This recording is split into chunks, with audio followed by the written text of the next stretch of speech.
Hey there friends, welcome back to my channel. My name is Jasmine. If you're new here, welcome. Thanks for stopping by. Today I'm going to be flipping through my two journals that I used this year for 2022. I don't know why I said two that way, but I did use two for the first time in 1 year. So let's get right into it. Both of these journals are A5 white dot grid journals from Archer and Olive. You can't see really well in this video, but every creator that I got inspiration from for each of these spreads, I put their handle down at the bottom. So the overall layout of these annual spreads in the front, I got this idea from Lu Ting Studio.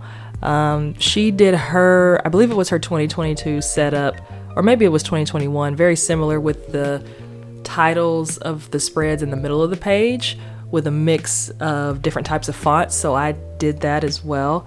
For my future log, I got that idea from Amanda Rach Lee. And for every spread in the front of this journal, I chose things that I know I want to keep track of, things that I know I want to do or wanted to do in 2022. That brings us to one of the things I wanted to do, which was 22 different hairstyles in 2022.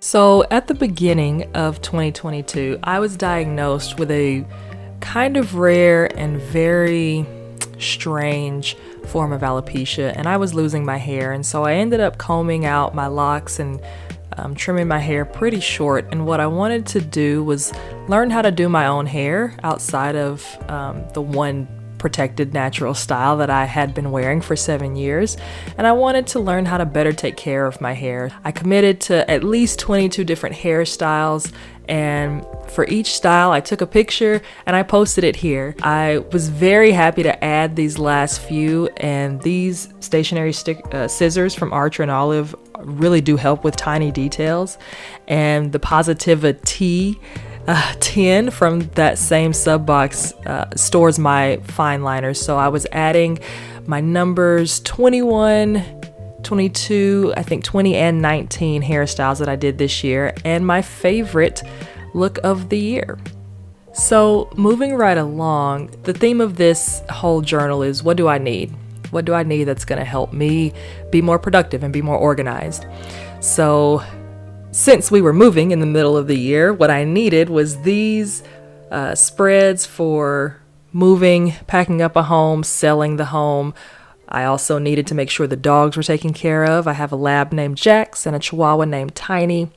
Now, those last two pages, really briefly, that was January and this is February. Fun fact, I didn't write anything in this journal until the middle of February. What happened was I was grounded. I wasn't in trouble, but I travel for work, and the month of January we ended up not traveling at all, and so I didn't really need my journal. February was super busy with catching up on all the things that didn't happen in January, so I didn't really use it that much. Finally, in March, I got some inspiration for a theme. I actually set up the monthly spreads, I set up weekly spreads, and I used my journal quite a bit more. But I still wasn't satisfied, so I thought, what can I do to make this journal exactly what I want? And the answer was make it pretty. I used the March subscription box from Archer and Olive to make my April theme, and I absolutely loved it. The colors were very bright. It's easier to use your journal when you open it up and it looks pretty. It looks beautiful. It looks neat and straight and easy to use. And so, of course, I use it a lot more in April. So I kind of followed the same idea throughout the whole year. And I tried to focus on themes that I thought were nice and different and contrasting enough, but also very colorful and very positive and upbeat. So this theme for the month of May is the Mermaid collection from Planning with Kay. And I think I have a video. I do have a video showing the plan with me. If you want to see that, I'll link it down in the description below. Again, really pretty. Loved that for me. Had a great time doing that.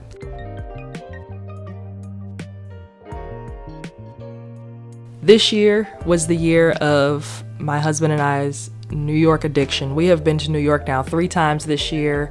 I watched a D&D show based in New York called The Unsleeping City, and that was amazing. We had plans to go to SeaWorld. That didn't happen, but we did get to go to, guess where? Disney World. I think I had way too much fun in the best way possible making this monthly theme. By the way, if you recognize these items, if you recognize these characters, comment down below which is your favorite. I'm gonna give you guys a freebie because it's impossible to see on the camera. That is a lantern with a sun drawn on it. Yes, there is a sun from the movie Tangled. I had so much fun just coming up with different ideas. I am a 90s baby. I absolutely love Disney movies. I love Disney music. I love Disney trivia.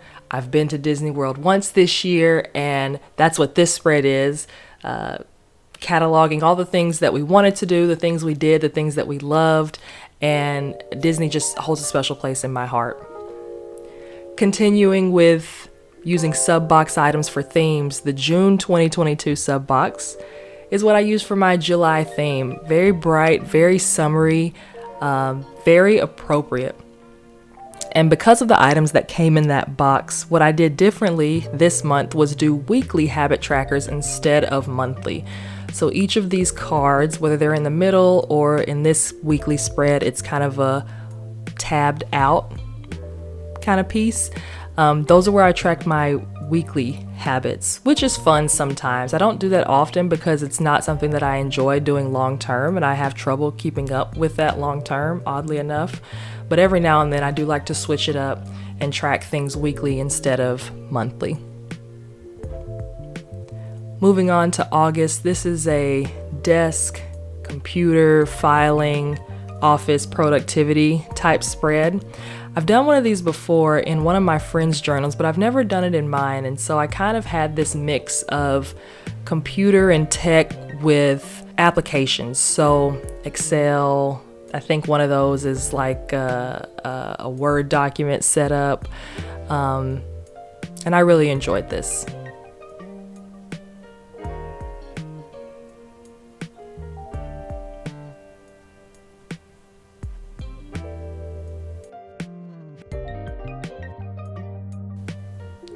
For September, something that tends to be a theme for me, pretty much every September I've been bullet journaling, this is my third year now doing bullet journals, but September is always a month of resetting my mental and physical, I won't say goals because they're not specific things that I want to accomplish, but just kind of resetting where I am mentally and physically, how I feel, what I think, what I want to do with life, what life is doing to me, and how I'm reacting to it.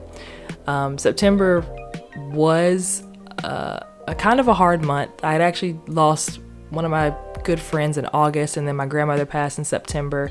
And so thankfully I did have this theme already planned out that was really simple and just kind of helped me get through some of that.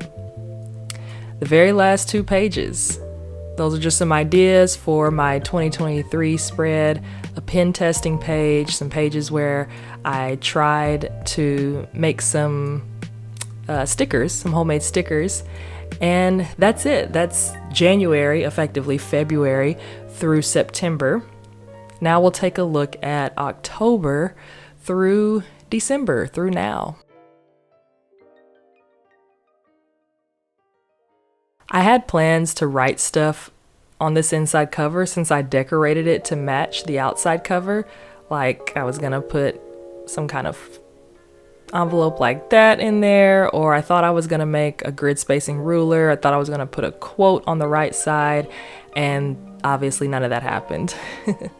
The fun thing about this journal is it originally started as a collections journal. I got this idea from Jashi Corinne, where I wanted to swatch all of my pens and markers, all of my washi tape. Some of them you can see, some you can't because they're white or very light. And at first, when I first made it, I thought, yeah, this is a great idea. This helps me easily reference colors, and I had an idea to do fonts and doodles, grid spacing for different types of layouts. And then guess what? I started traveling. I kept working. I kept going to work. And so I couldn't actually reference my journal. So what I did instead was turn this into the end of the year journal. If you follow me on Instagram, you might have seen this quick overview of these spreads, but these are the things that I thought I wanted, thought I needed. As you can see, some of them more used than others, but these are the things that I knew I needed for the end of the year.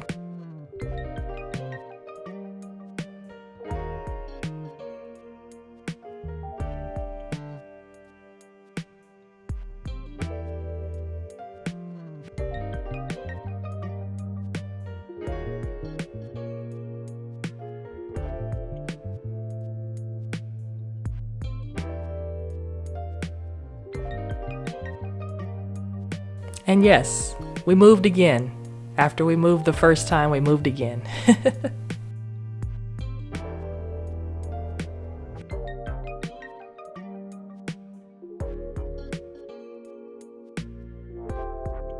Surprise! Guess what I used to decorate for my October theme?